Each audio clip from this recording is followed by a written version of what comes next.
Let's talk about narratives. So, submitting a narrative is a crucial piece of information that could help you in either overturning an adverse determination or on an initial claim, communicating information that's not present elsewhere. Typically, you're submitting a radiograph, and that's going to be your bite wing or your PA, but we may not be able to actually see the extent of the decay underneath a restoration.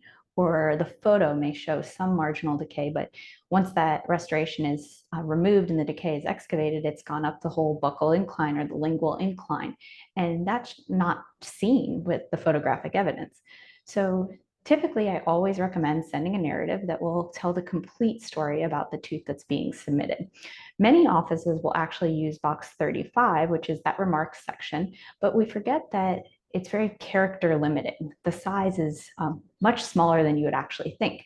When I was in clinical practice, I would have my office manager extract a certain component from my clinical progress notes and have her send that as a narrative. And I would indicate with many asterisks as to what parts I wanted her to send.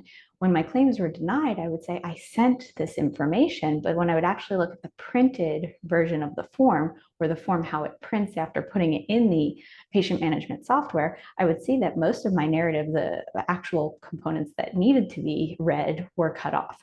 So conversely, box 39, there's the enclosures section where you will send periodontal charting for scaling and root planing. You'll send your radiograph series, your intraoral photos.